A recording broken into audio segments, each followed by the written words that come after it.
Hey guys, it's Kay from KS Anonymous, and I am back today with another new subreddit to the channel, which is r/TIFU, TIFU, which stands for Today I F'd Up. So basically, people are sharing their stories about times that they messed up pretty darn bad. Obligatory, this wasn't today, but was about 4.5 years ago when we were almost 17. It was a snow day in late January. My brother was over my dad's and my mom was at work, which left me alone at home. The obvious thing to do was to text my boyfriend and tell him to come over. Flash forward a few hours and my dad calls to tell me he's outside with lunch for me. Panic sets in as my boyfriend and I rush to get dressed. I figure my dad is going to come in, so I tell my boyfriend to go to the back door, which leads to the driveway, and wait until he hears us come back in through the front door to step out. I go to the front door to let my dad in, but my brother is there handing me a bag of food, and my dad is still in the car in the driveway waiting for him to come back to the car. My brother is staring at me, wondering why I haven't walked back into our apartment. I turn and dread washes over me as I open the door, knowing my boyfriend has walked out the back straight in front of my dad's car. I walk to the back door and open it, and my dad is staring at me and says, "What the frick was that? Where did he go?" And I just shrug, knowing I am ultra effed forever. He ended up finding my boyfriend fleeing the scene and apparently asked him if we had been intimate. My boyfriend, bless the poor idiot, told him yes. These are also the circumstances under which I ended up meeting his mom for the first time. Imagine the awkwardness of that meeting. Needless to say, we were grounded for quite some time. We now celebrate Valentine's Day in late February because we were grounded for that first one together. Edit for clarification, I told him to go through the back door as opposed to staying in my room for a few minutes because I was under the impression that my dad and brother were coming in to stay and didn't want him to be trapped in my room for who knows how long. This didn't happen today, yet a couple days ago. I kept replaying the events over and over in my head, and I can't help but feel like crap. My grandfather had tried to call me about 5 times 4 days ago. It was around 3 p.m. and I was laying in bed being lazy. I saw he had called and declined it. I put my phone away and fell back asleep. Around 6 p.m., my father had called me asking if I had been in a car accident. My grandfather had called mid-conversation with my father, so I put my dad on hold. My grandpa goes on to tell me how I called, and I told him I was asleep. He told me that someone called sounding just like me and even called him Papa, which is the name I use for him. Apparently, they told my grandfather that I had been in a car accident and was in jail and needed money very badly. I'm still not exactly sure what was said, as I have tried not to think about it. I haven't talked to him or my dad about it after this transpired. Long story short, my grandpa sent me $6,500, wiping out his entire checking account to help me. If I would have just answered the phone call, this would have never happened. The person impersonating me told my grandpa that my phone had died and was using a friend's phone. I'm assuming this is a common type of scam. I think about how my grandfather is willing to send all the money he has to help me out without question, and yet I couldn't have even answered the phone. This is truly the biggest mess up of my life. Yet the weirdest part of all of this is that I was talking to my friend the day before this about those YouTube videos where people mess around with the scammers and wipe out their entire computers. The irony of all this is too much, and I'm not sure I'll ever be able to forgive myself for this. Okay, honestly, this one made me kind of sad. Like, it actually kind of hurt me because I could feel how guilty they felt through what they were saying and everything. And, you know, $6,500 is a lot of money.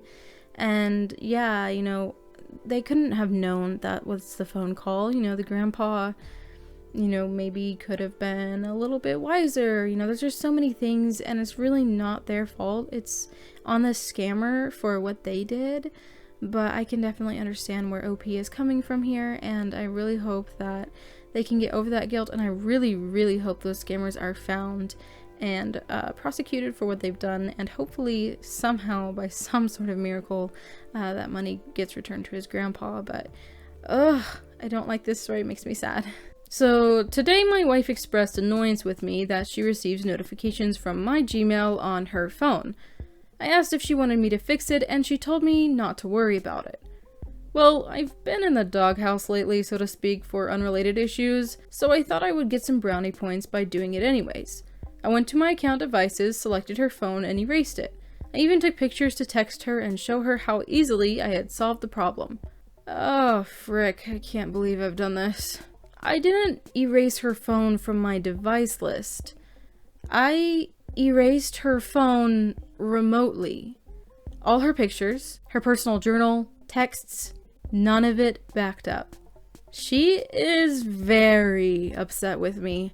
Directly quoting a text she sent me shortly after this happened, "You have no idea how mad I am right now? Like rage. Like freaking rage." She is not the angry type either. She rarely yells or loses her temper. I am not looking forward to going home after work. Pray for me. I think we should all have a moment of silence for OP because, I'm not sure if he's still alive after that.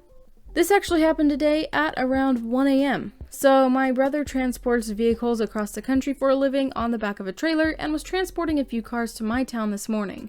He ended up having 2 blowouts at the same time on his trailer at around midnight and called me to see if I could help. He needed a jack, and I happened to have a really good jack that I left at my mom's house when I still lived there.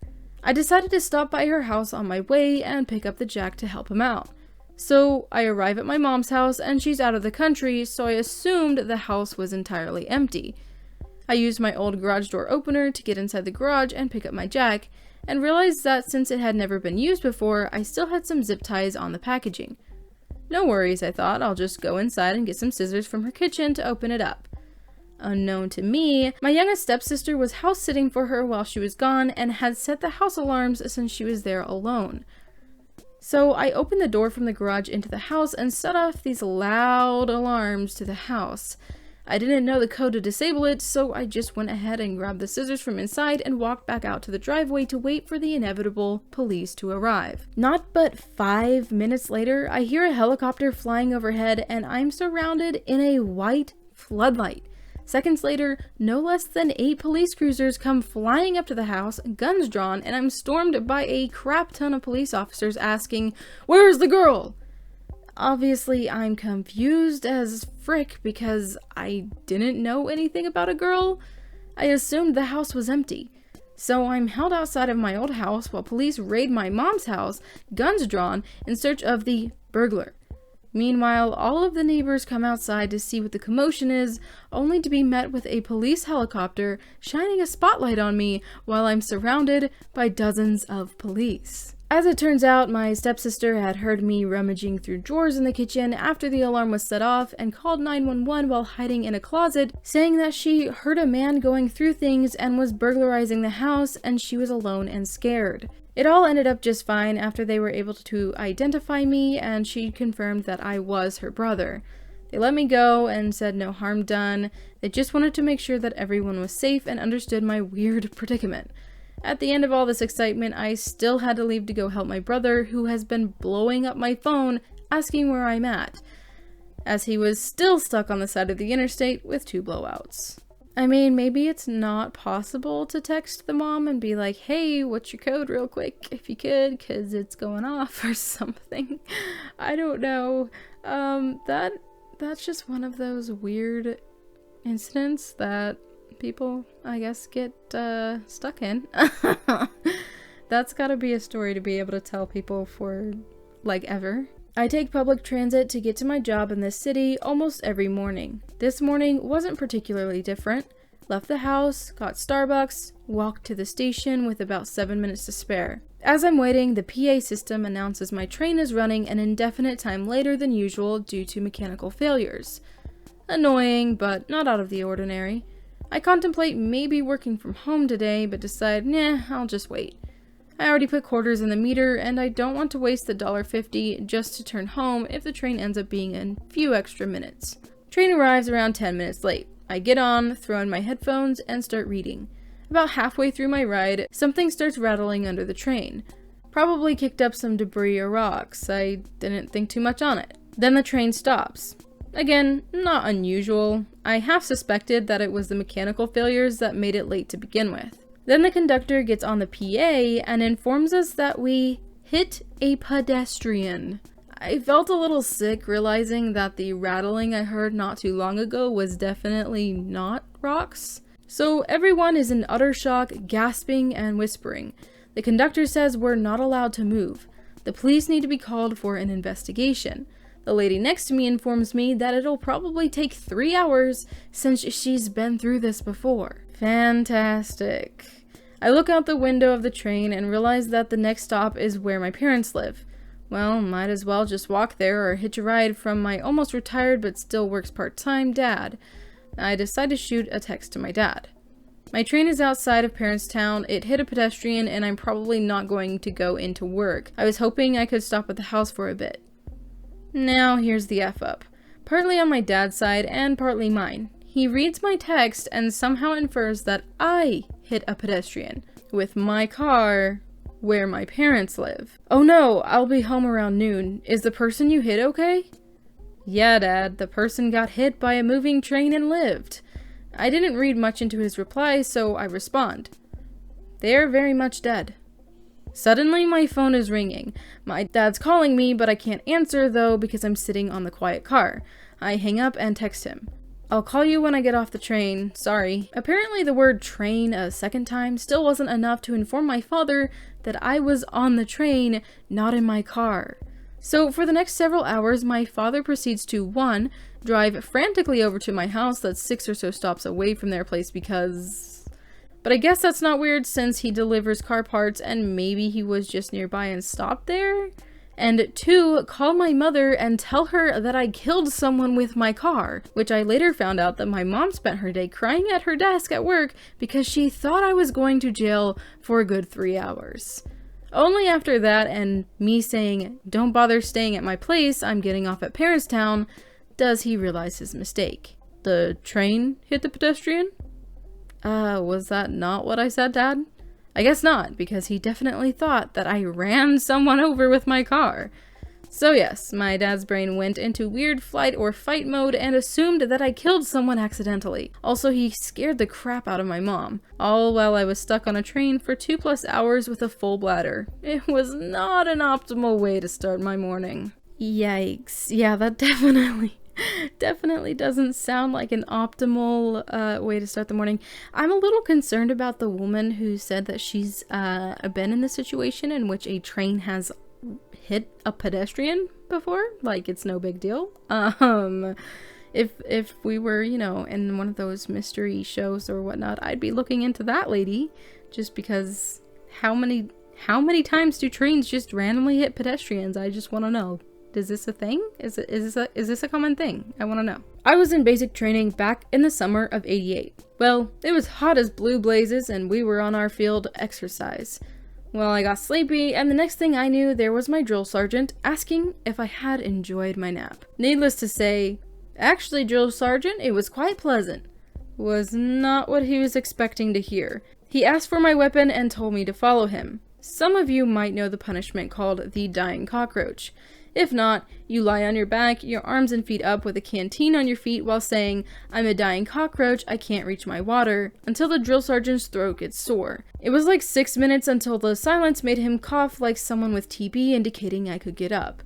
So that was just for the smart aleck remark.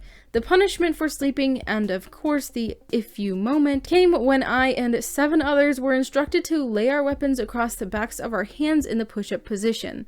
So my arms are shot and I, not being the best doer of push-ups, is greeted by a lieutenant who sadly knew my name. "Down lower, Fribble. I want to see your chest on that weapon." I proceeded to open my mouth and swallow my foot up to hip bone. In a gasping, out-of-breath voice, I responded, "F you, sir."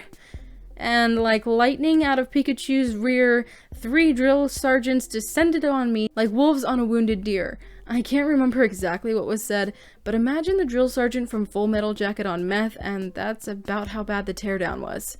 After several minutes and lots of laughter as the story spread, I was asked, "How deep in it do you think you are?" "I'd say up to my hairline, drill sergeant," I said, to which he responded, "Well, you did say sir, so I think you're only up to your forehead." I wish. He actually just nodded and signaled me to follow.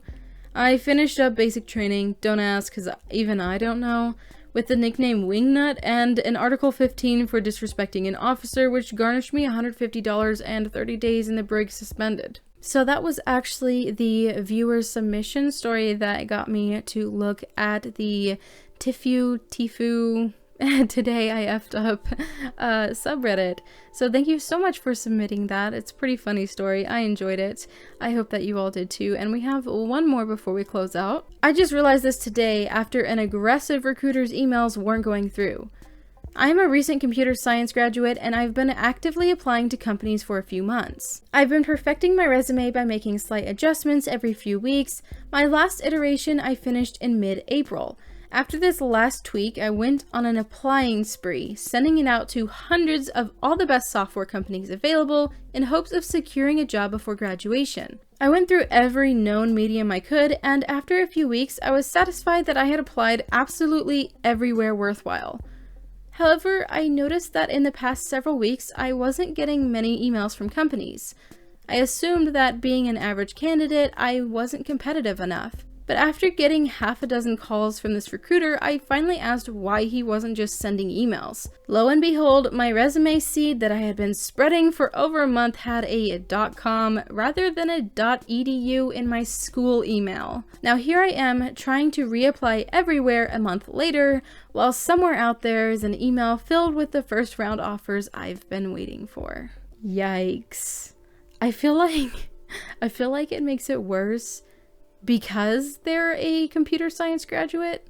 I mean, technically a typo like that is awkward for anybody, and a lot of people in the comments were making the joke, you know, did you put attention to detail in your resume, because that would be awkward. But I feel like messing up your email is kind of awkward for a computer science graduate, in my opinion. Yeah, so that was a fun and slightly awkward TIFU. I haven't settled on what I want to call it yet, how I want to say it. You guys should tell me what you think is better. Anyway, that is going to conclude this video. I hope you enjoyed it. If you did, go ahead and drop a like below and let me know your thoughts in the comments section. If you ever want to send me a story for me to narrate in one of these episodes, let me know at ksanonymous@gmail.com.